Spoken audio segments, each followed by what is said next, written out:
First, a message from Pom-Pom. Hey Soph, can you help me? I find it so hard to find gifts for crafters, and now I've got zero time for anything to arrive at the post. Oh, well, have no festive fear. Pom-Pom have a specially curated selection on their website. They've got special subscriptions and digital options for those last-minute Larrys. This sounds too good to be true. Tell me about this subscription. It sounds like it could be a gift for the whole year. You got it, baby! Your loved one could be among the first crafters to receive the magazine every quarter. Each issue is lovingly hand-wrapped in beautiful paper, and you could choose to start with a subscription for the spring issue, right? And make their 2022 a whole year of Pom. Wait, that means it would also include the bumper 10th anniversary issue that's due out this summer. What a great idea! And you mentioned something about digital options? Yes, well, any publication you order from Pom-Pom includes digital access to the PDF. But what if I told you you could order a gift card that would ping into the recipient's inbox instantly? I'd say you just solved my gift-giving dilemma, Soph. This means they can choose whatever they want.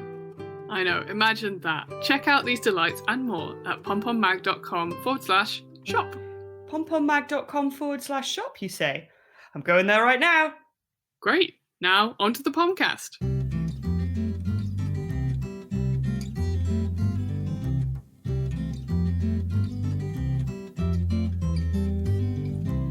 Hello, and welcome to Pomcast, the podcast brought to you by Pom-Pom Quarterly. My name is Lydia Gluck, and I am here with the wonderful Sophie Heathscott. Hi, Sophie. Hi, how are you? I'm very well. I'm very excited for this festive Ask Me Anything episode of Pomcast. I know. Well, welcome to the last episode of the year. How has it got here already? It's wild. It is pretty wild, isn't it? The years, they just keep coming. They do. They don't stop coming. So what would you be doing this time when this episode's come out? So, right, obviously, the way recording works, we're recording this before it's released. Wow, big reveal there for everyone. I don't know if that's how podcasting works, but so we're releasing this on the 24th of December, commonly known as Christmas Eve. What do you think you'd be doing around this time? Well, I will be. So I have a bit of a tradition with my family, and I grew up in the south of Wales. In case people don't know, I'm from Wales, from Swansea, and we like to go for a Christmas Eve dip in the sea.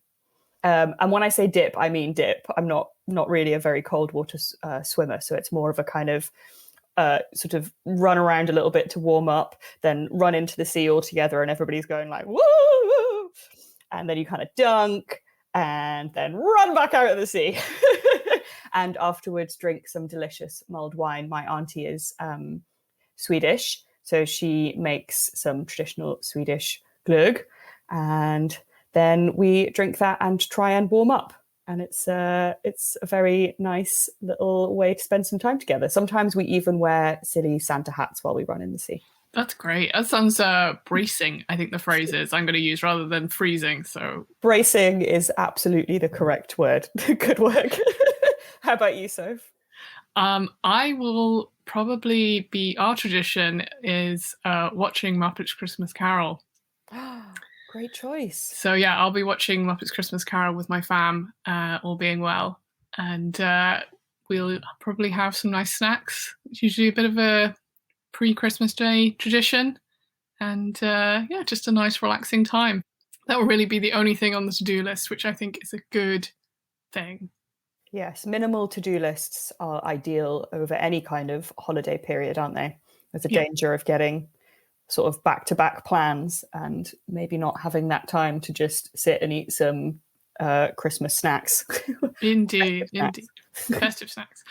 Well, we hope wherever you are and whatever you're doing, all is well with you, whether you're dipping into an ocean or just watching something on telly. So it's two ends of the scale. So for this episode, it's our Ask Us Anything episode. We're really excited to share this with you. You've sent in questions. We've got some of the Pom team to answer them. And yeah, I think it's right in saying I'm excited because this is a different sort of new kind of setup for us. Yeah, absolutely. It's the first time we've done an Ask Me Anything on the podcast, and we've really enjoyed hearing. I mean, again, don't want to break the fourth wall here, but we've already listened to a lot of the recordings in preparation for this, and it's been really fun to read and listen to what the Pom-Pom team have said in answer to your questions. And of course, Sophie and I will also be answering questions. So it's going to be like a whole smorgasbord of exciting Pom-Pom pal answers. Yeah. And I think there's a good mix of questions. So well done, Pomcats. I think there's a good mix of in-depth, insightful questions and also the more, I'm not going to say frivolous, but fun, lighter questions, maybe. I think there was a good mix. So, I mean, where to start? We're going to start with a question from the Love Stitch, who is Tiara on Instagram.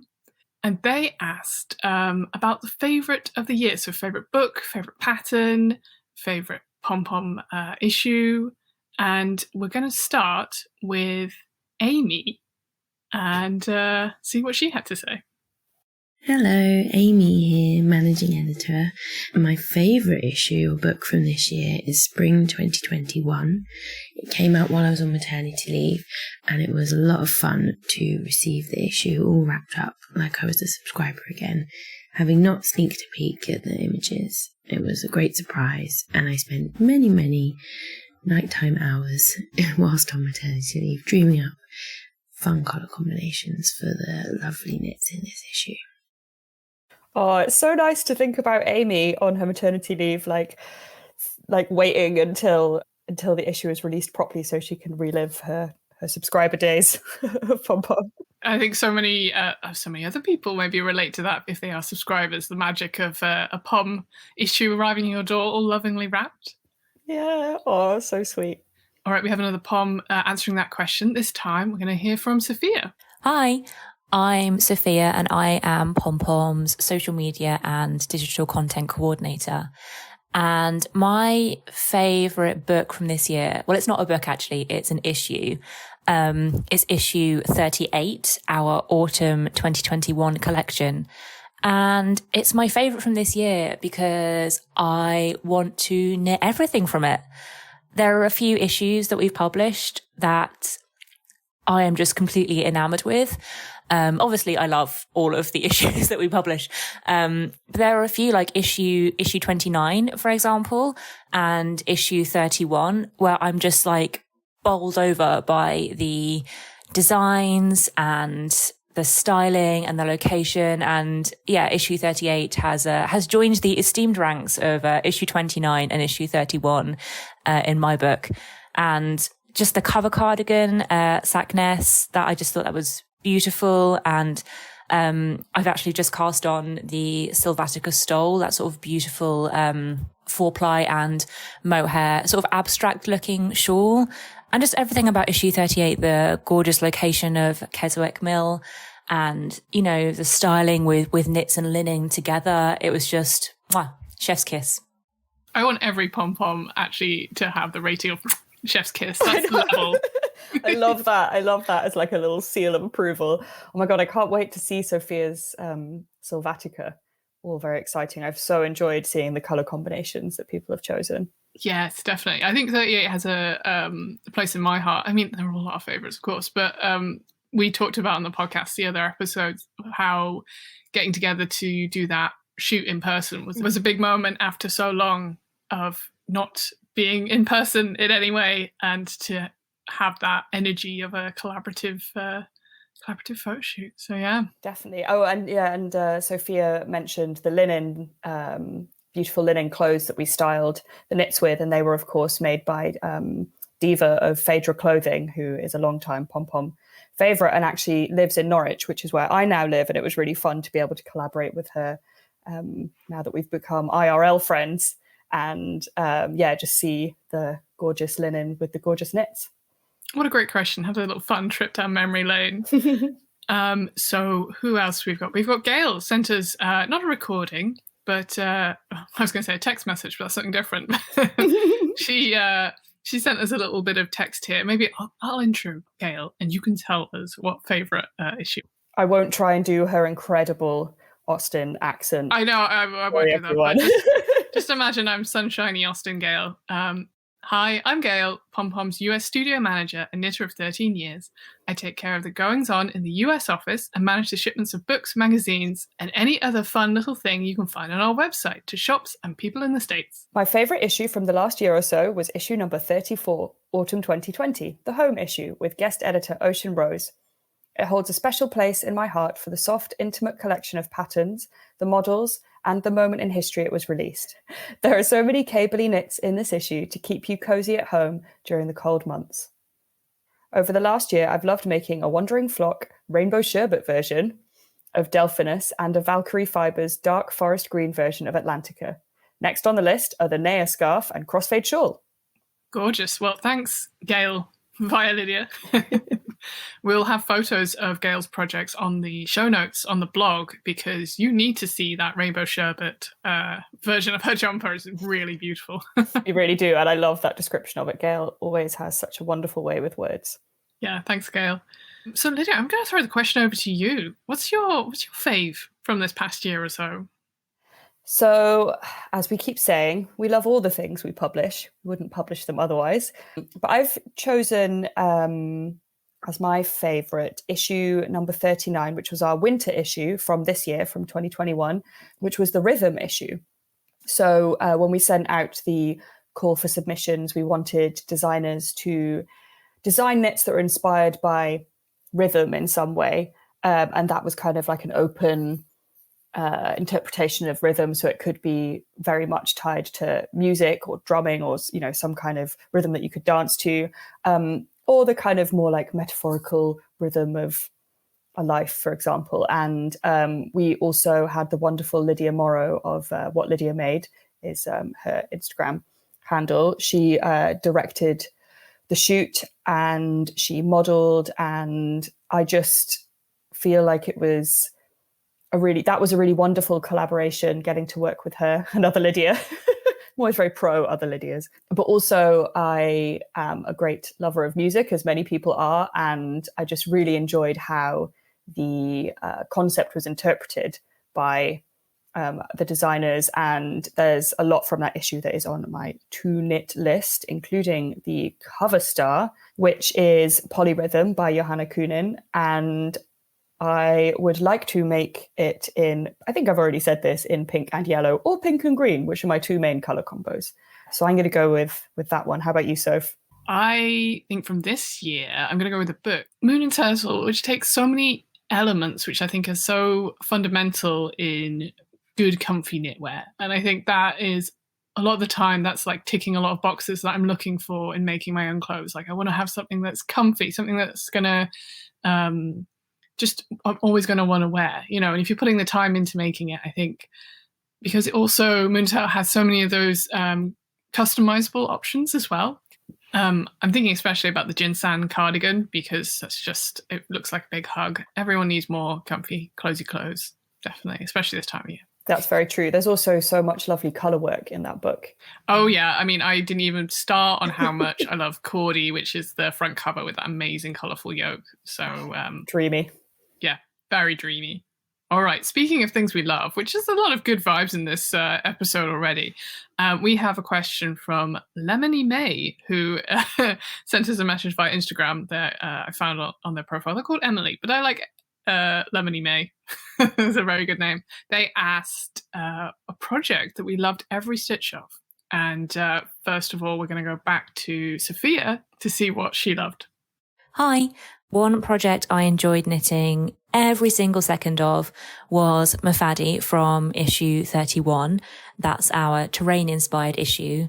And Mafadi is by a designer who goes by Bigger Than Life Knits on Instagram. And if you haven't seen it before, Mafadi is this, it's like a scarf or a wrap. It's quite wide. It's 2-color brioche, so there's sort of like stripes that run either side of a central brioche cable column that's like sort of the spine of the shawl, if you like. Not only was it one of my first brioche cable projects, so it's sort of representing this personal knitting milestone for me. The pattern is so satisfying because what it taught me is that there is very little as satisfying as watching brioche cables grow. But it's a special project to me in an emotional sense as well, because my friend Sabrina and I had our own mini Mafadi Cal. So we both loved this design from issue 31, and we always planned to make it together. So when the time came, I think it was sort of last summer, peak pandemic time, we decided this would be our the thing that was going to bring us joy in these troubling times. So we helped each other choose the yarn, and we cast on at similar times and shared progress photos. And I hope that in the near future it will be safe enough for us to meet up and wear our Mafadis together and be Mafadi twins. How lovely is that? It gave me all warm, fuzzy feels with a little mini friend, Cal. I know, I love that so much. And just to be clear, Cal stands for knit along, where people knit a thing at the same time so that they can enjoy the process together. More friend knit-alongs in 2022 is what I'm saying. Absolutely. You know what? This has got me thinking about a project that I loved every stitch of, and that was Atlantica, which was from issue 34, so that was autumn last year, which Gail gave a shout out to earlier. This is by Audrey Borrego, and it is this amazing lace and bobble scenario, and I made it in this beautiful mustard colour, and the dye colour is Violent Mustard. I saw, I had the great pleasure and honour of seeing Sophie wear this jumper IRL in the Pom-Pom office while things were still safe enough for us to be in there together. And I'm very pleased I got to see it in real life, because it really is just the most beautiful jumper. It's like in one of my favourite colours, obviously, so I was bound to think that it was amazing, but also Sophie it looks so good, so beautifully executed, and it really made me think like, oh, I think I need one of those as well. Oh, well, thank you. It was very kind. Yeah, I definitely recommend it. There's a lot of things going on. There's bobbles, there's a bit of lace, there's sort of small like twisting cable. But there's something about the detail in that stitch. I think sort of similar to what Sophia was saying about the brioche, that you sort of get in the flow of that project. Shall I be Gail? Yeah, I'd love you to be Gail. So great to get to be Gail sometimes. If only I could really be Gail. I know, this is interesting, actually, what Gail says in comparison to what we've just said. So I'm Gail. I enjoy so many of the lacy, cabley patterns that it surprises me to say the real answer is the James pullover from Knit How. I'm working on my second version for a loved one. It's a straightforward, easy to follow pattern that makes for a gratifying, wearable knit. With mostly stockinette stitch and a waffle stitch yoke, it's a perfect project for in between more complicated knits, and it works as a casual, comfortable sweater that you can work in, or it can be dressed up. And I wear mine to the office often. Lovely. Well, there we go. Just as a complicated project can have so much love, we'll shout out to the simple ones as well. Absolutely. And I also love I love to have a combo of, you got to have your more straightforward knits on the go and then your more complicado ones. Complicado. Hey, a bit Spanish there. See. Well, on to the next question. This is actually a question direct to Lydia from Alexandra, and her handle is Alexandra Paula, I'm going to say, which is very fun. So thanks for sending in your question. And they say, to Lydia, I love your style, how it has evolved. How do you pick your outfits in the morning? I was extremely flattered by this question. I know, what a nice question. Yeah, thank you, Alexandra. What a lovely, lovely thing to say. I am, very honoured and flattered that you say that you love my style. That's very, very kind. And I've thought about this question a lot since it came in. I mean, I think like most people, my style has evolved quite a lot over the years since I first started choosing my own clothes, which was now quite a long time ago. But I suppose maybe I'll just start kind of at the beginning of Pom-Pom times, because that would be the time that other people would be aware of my style. I think that my style has become more comfy over over the past 10 years. I think I used to wear a lot more sort of slightly more restrictive clothes that I really liked, and there's nothing wrong with that at all. I think if you like the way you look and feel in something, then wonderful, wear it. But I have started to prioritize comfiness. So I think that is one evolution. And it's evolved in that I learned to sew, to do a bit of dressmaking. Probably started that about 5 years ago. And that's changed the way I dress, because it's meant that I can make things in exactly the colors I would like them to be, more or less. So it's added kind of a new dimension to my style.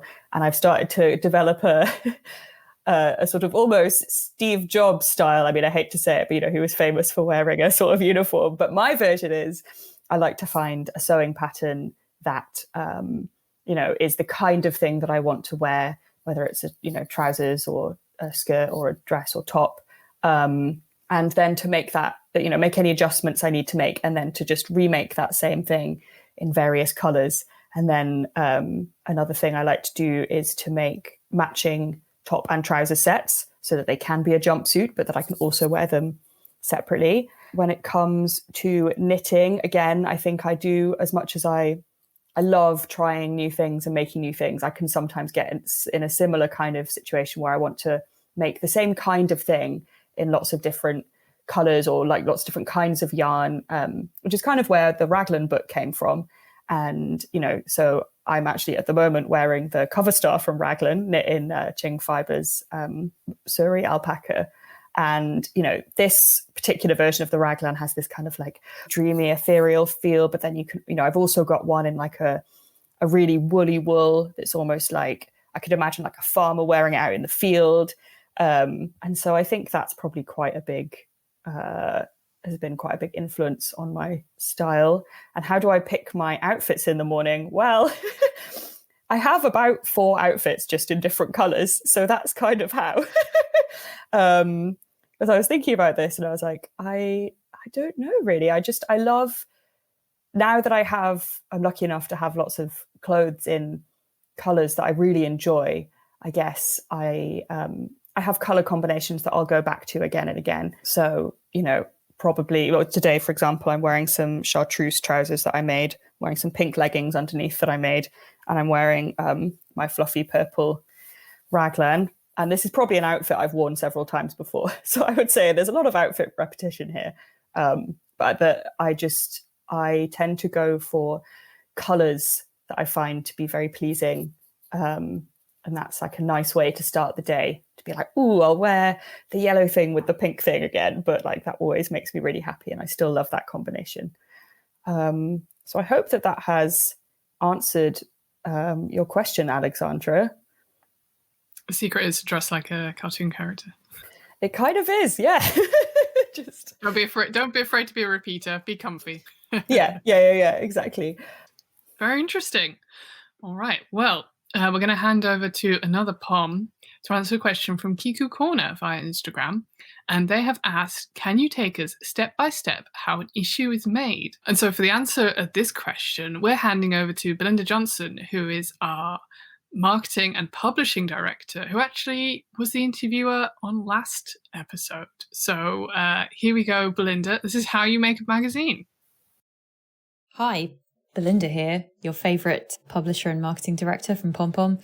This is a really tough question. I'm going to try and condense the process. We work pretty far in advance, as you'll see. This is the kind of top 10 of how we make Pom-Pom Quarterly. Number 1, we always start with an issue theme. These are proposed by Lydia and Megan, who are our creative directors. We then open submissions for pattern designs, usually about 7 months before the issue goes to print. If you are interested in submitting a design to Pom-Pom, please don't forget to join our submissions mailing list. Number 2, about a month or so later, we make a decision on the 8 patterns, around about 8 patterns, that we'll include in the issue. We try and find a good balance of garments and accessories that build a nice collection on that issue's theme. We then work with the designers and producers on choosing yarns and complementary colours. At this point, we also start commissioning our articles, and of course, a delicious recipe that also ties in with the issue's theme. Yum, yum. Number 3, designers then submit their pattern and sample knit to us.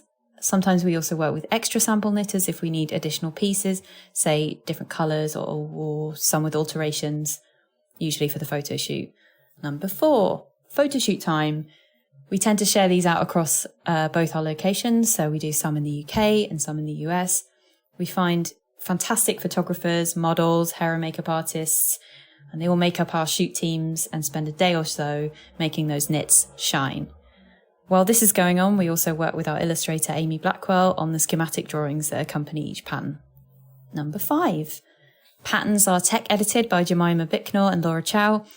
Articles, recipes, pattern names and blurbs are submitted and checked over by our copy editor, Annie Prime, and our sensitivity reader, Emmy Ito. Our advertisers also then begin sending in their artwork. That they come to me, by the way. Number 6, about a month after the photo shoot, we start layout. We work with a wonderful Blessed Design, and this is when things really start coming together. And to be honest, this is my favourite part of the process. We always have a lot of discussion within the team about covers, fonts, colours, image choices. As you can imagine, there's also a lot of proofing involved, especially with some of that complicated pattern text. Oh, and charts.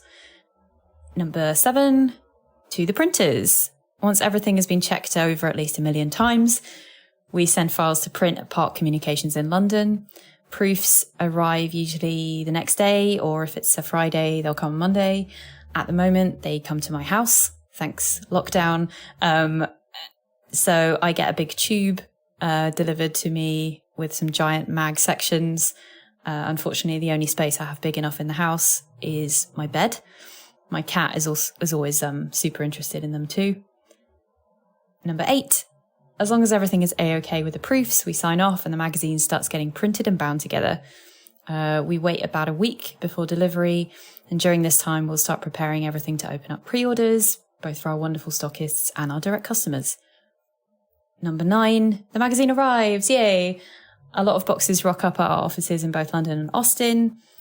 There is nothing better, believe me, than opening up that first box and seeing and smelling a new issue for the first time. And finally, number 10, it's in the world. Probably most important part of all, right? When you guys get to see it and start knitting our wonderful patterns. And it's that easy. That's all you need to do. Very, very clearly laid out there by Belinda. You can tell she's very good at her job. Yeah. So thanks, Belinda, for giving us a little insight into that. So next question. This came for us via Ravelry. Their username is Taxing, also known as Nicola. Interestingly, when I said, Megan, would you like to answer this? And she saw taxing, she thought I'd listed it as the taxing question. But just palming off the taxing questions on Megan.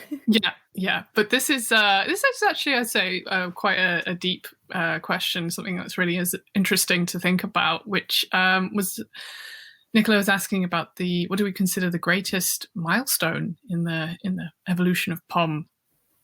So here's to Megan to tell us her thoughts on that. Hi, this is Megan. I am one of the co-founders and creative directors at Pom-Pom, along with Lydia. And I'm here from Austin, Texas, answering your questions. And there's a big question from Taxing via Ravelry, who asks, what has felt like your greatest Pom-Pom milestone to date? That's such a big question. But it's a fun one. And I did a little thinking about this one. You know, like over the last 10 years, it's been really hard to step back and be like, whoa, we did that, after something is done, because there's always something else that's halfway done that we're like, okay, on to the next thing. But there's a couple of things that come to mind. And the first one is the milestone of hiring our first member of staff other than me and Lydia. And that was Amy. And that was a big deal. And she's still with us, and we are so lucky to have her. I like to tell people that it was her idea for us to hire her, and she's been full of good ideas, amazing ideas ever since. One of the best things to ever happen to Pom-Pom. So that was a huge milestone. Paying someone else's salary. That was huge. And another one that comes to mind is releasing the Moon issue of Pom-Pom. And when we were making it, it didn't necessarily feel like it was going, that it was going to be any more or less successful than any of our other issues, but it turned out to be this huge, amazing success. And from the moment that we released the cover, which had an amazing moon motif sweater on the front called Ishelle by Kat Clark and modeled by the amazing Diana, whose modeling just took everyone by storm and kind of enchanted so many people. And it really resonated with a lot of people. And I feel like that was an issue of Pom-Pom that kind of represented a lot of like what our business is all about, and beautiful knitting and meaningful content. And it resonated with lots of readers too. And that was just a huge day for us, the day that we released that cover. And it still feels pretty good. So those are my 2 milestones. Thanks for the question, Taxing. Thanks, Megan. It's so lovely to hear her as part of the podcast again. And yeah, a lovely insight into those milestones. Yeah, it's such a lovely, interesting question.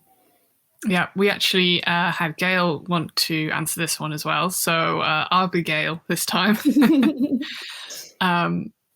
So hi, I'm Gail, and she is mentioning issue 34, the autumn 2020 issue, because as it was released during a global lockdown on the heels of the Black Lives Matter movement, it meant the world to me to work for a company that not only provides quality content, but also names and speaks to important issues in our community and world. So thank you, Gail. And also she mentions the 5th anniversary celebrations we had, PomFest, which sadly she did not get to attend, but was there in spirit. And she said the accompanying anniversary issue 21, felt like such a celebration and achievement.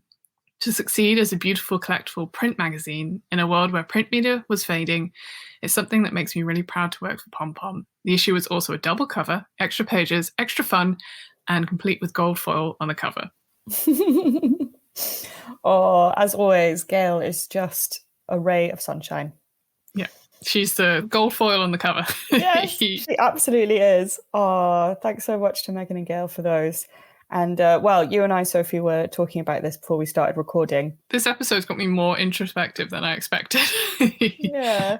But I was thinking about making Raglan last year, which obviously we know what happened last year, but the beginning of that year, and so many projects were put on pause, and we had sort of a real sudden shift to our schedule. And Raglan was a little bit of a a light or something that sort of helped with the steering of these quite uncertain waters, that sort of gave me a little bit of focus, I guess, because a lot of my job is getting parcels to people and getting those to places where we weren't sure if that was happening, and places weren't open, and it was just so much uncertainty. But there was that feeling of, especially when it came out, we're like, right, we did this, and we all did it remotely, you know? Yeah, and you did an incredible job of getting all those things to people and places in such difficult circumstances, as did the entire Pom-Pom team and the extended Pom-Pom family, you know, the freelancers we work with and the other people who helped us create the book. This recording is really giving me a lot of feels. Like I'm feeling like, yeah, everyone we work with is amazing. And the people who listen are amazing.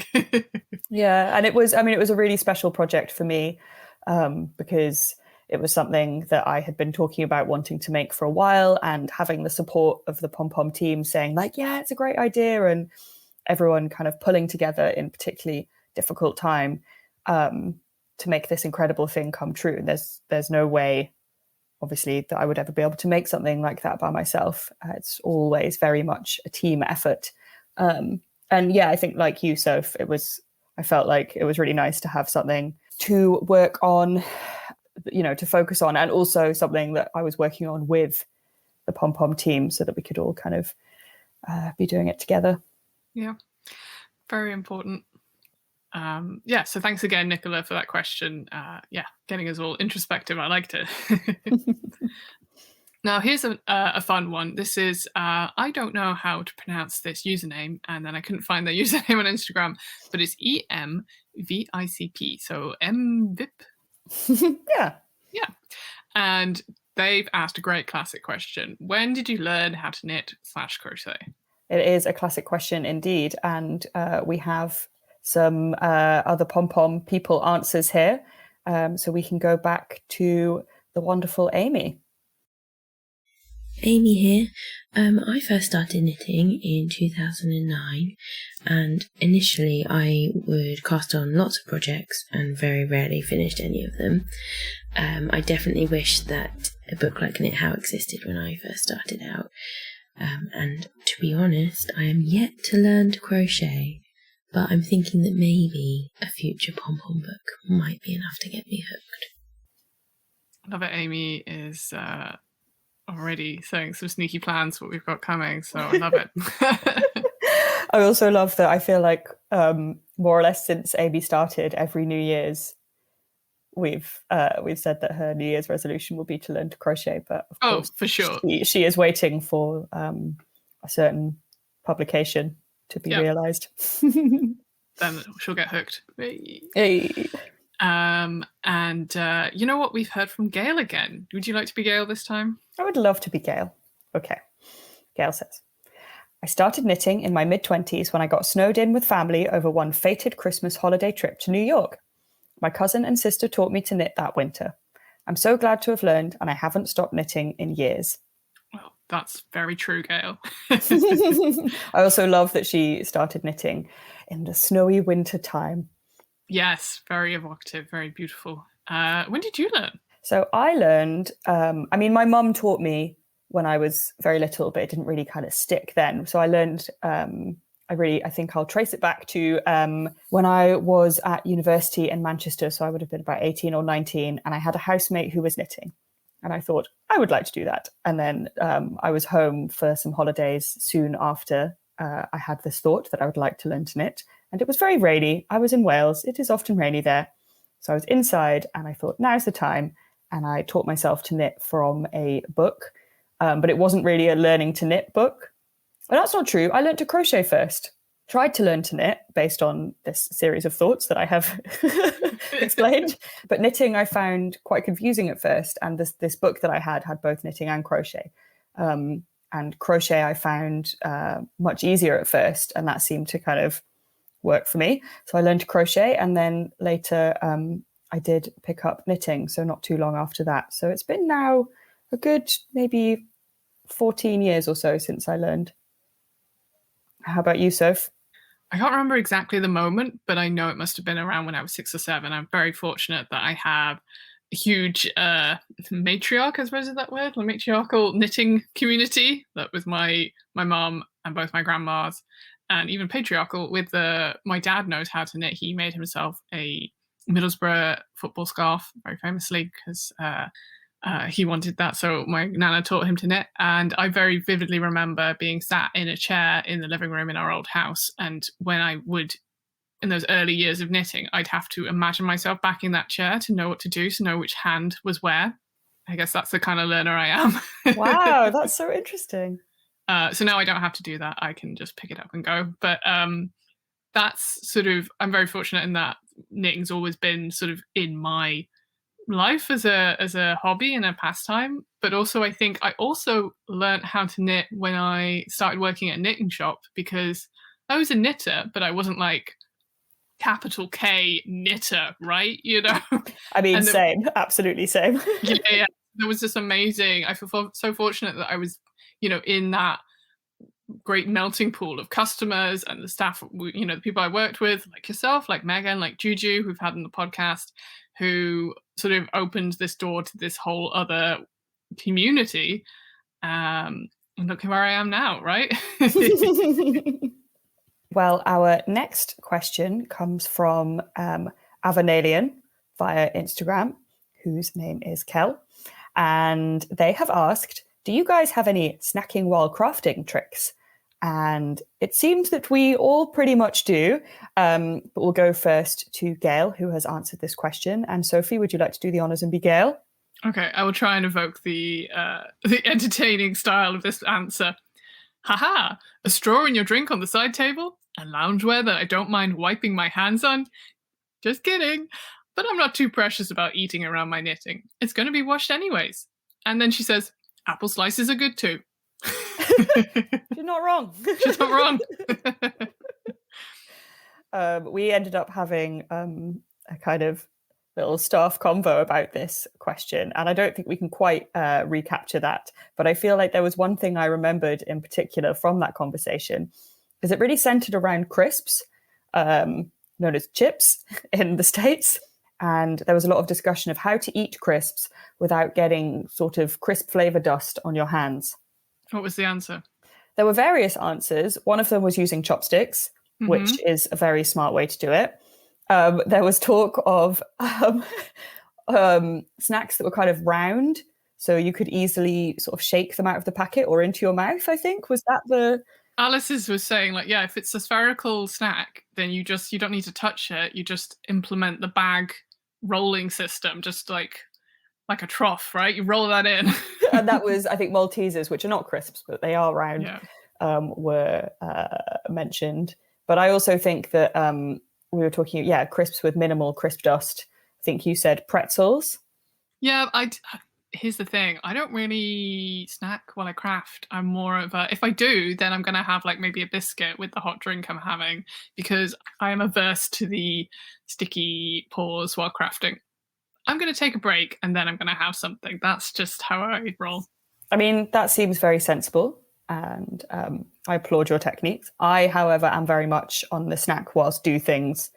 I like to live dangerously. Will I accidentally tip my bag of Whatsits onto my knitting?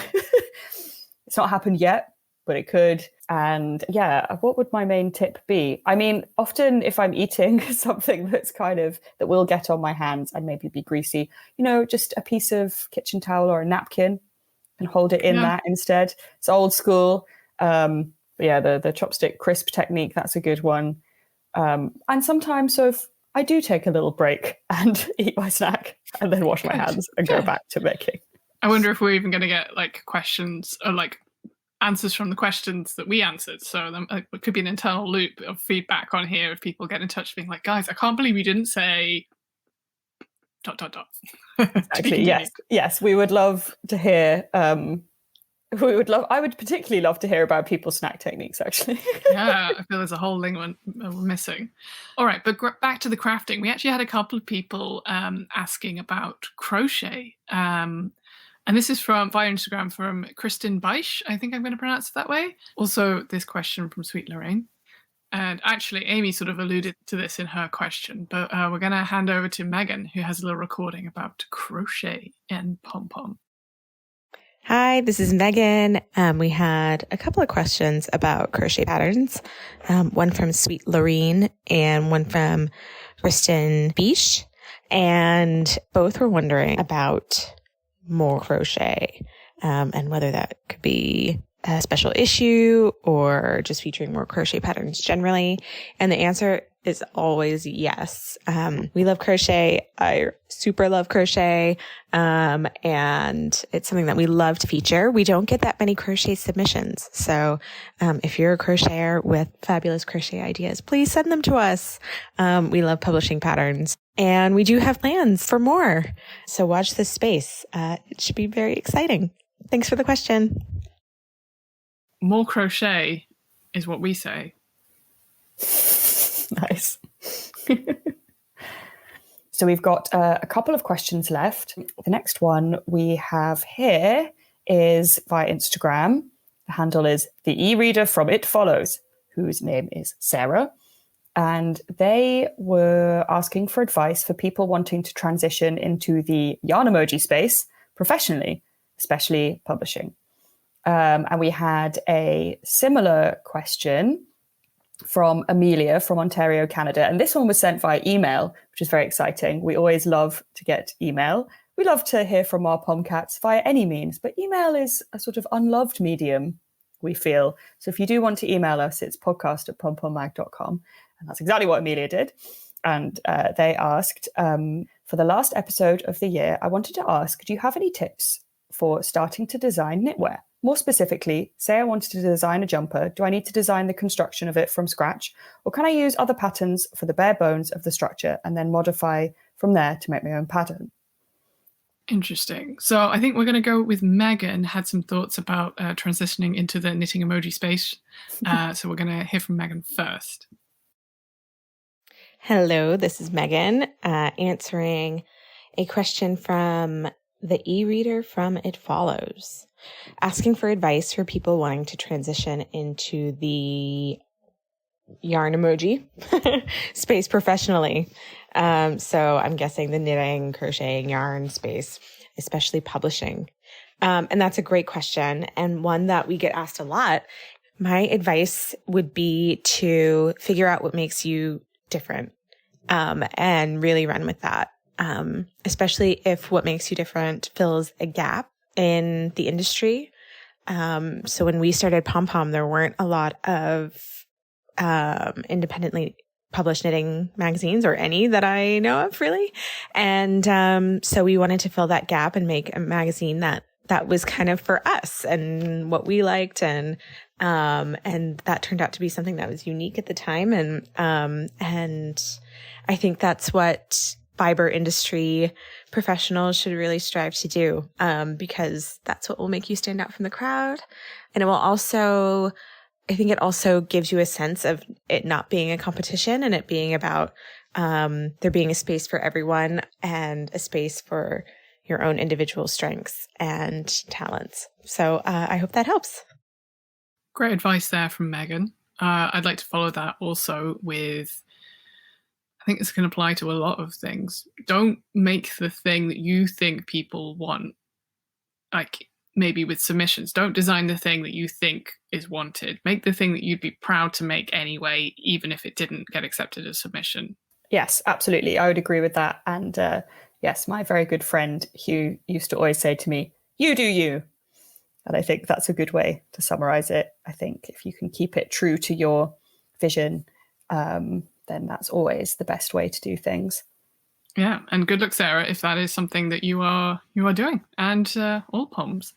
To follow up on the question that Amelia had with designing, I say if you want to design a jumper to publish, I guess construction should be always from scratch.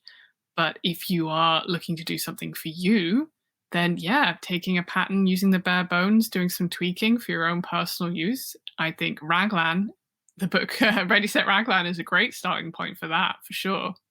And there's lots of different books. Some that came to mind was Anne Budd's Sweater Knitting from the Top Down, and a real legend in the knitting world, Elizabeth Zimmerman, who has fantastic guides for designing, and a real, if you haven't read any Elizabeth Zimmerman, it's a treat because she has a real energy and joy about the whole process of knitting.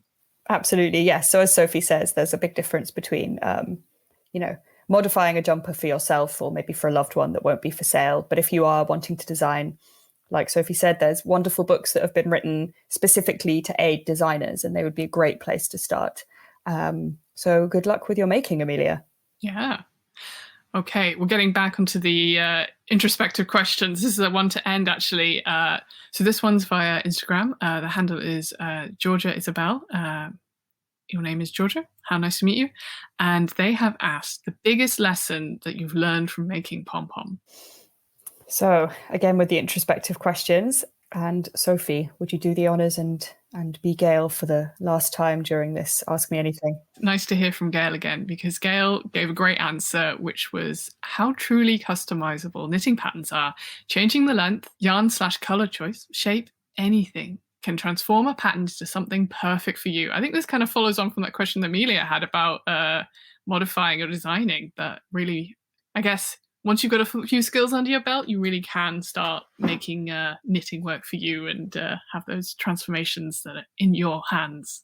Yes, exactly. And it's really kind of fun to try out different yarn and colour combinations, and just, you won't always get exactly what you imagined, but that's kind of part of the fun and alchemy of making things for yourself.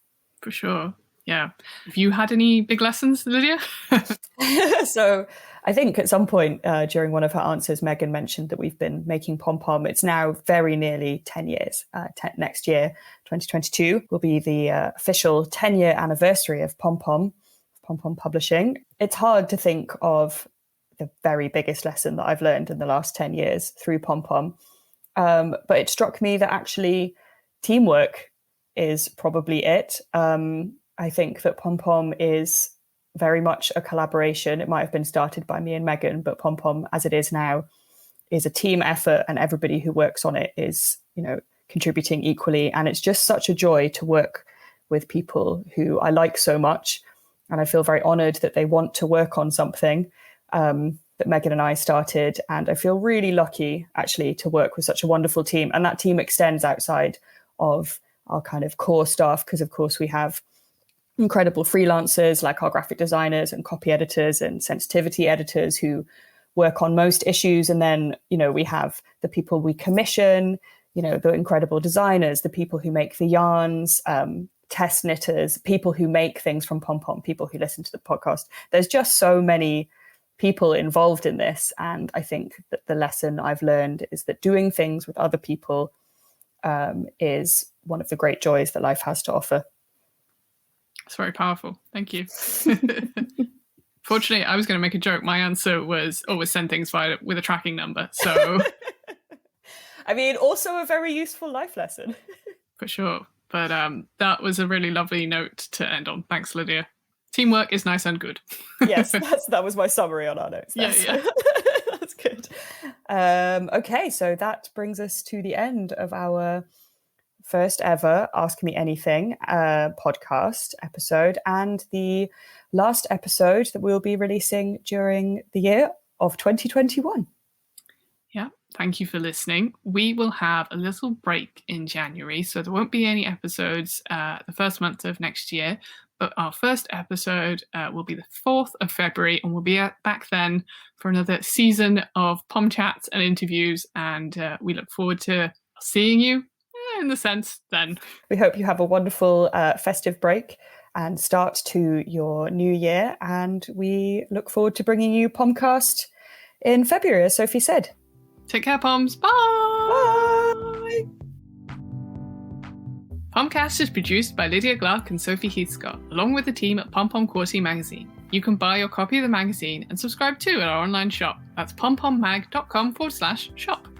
Big thanks to Eli Block for creating the original music for this show and for being an essential part in creating this podcast. Thanks as always to Megan Fernandez, co-creator and editor of Pom-Pom Quarterly. Thanks to the whole Pom-Pom team, many of who you heard during this episode. Thanks, guys, for getting involved. And thanks to those special Pomcats who sent us questions. If you enjoyed this podcast, please subscribe, and why not leave a review? We would like 5 stars. They can be the stars in the night sky over the festive period. Why not add those to your review? But of course, you can also send any feedback or ideas to podcast@pompommag.com.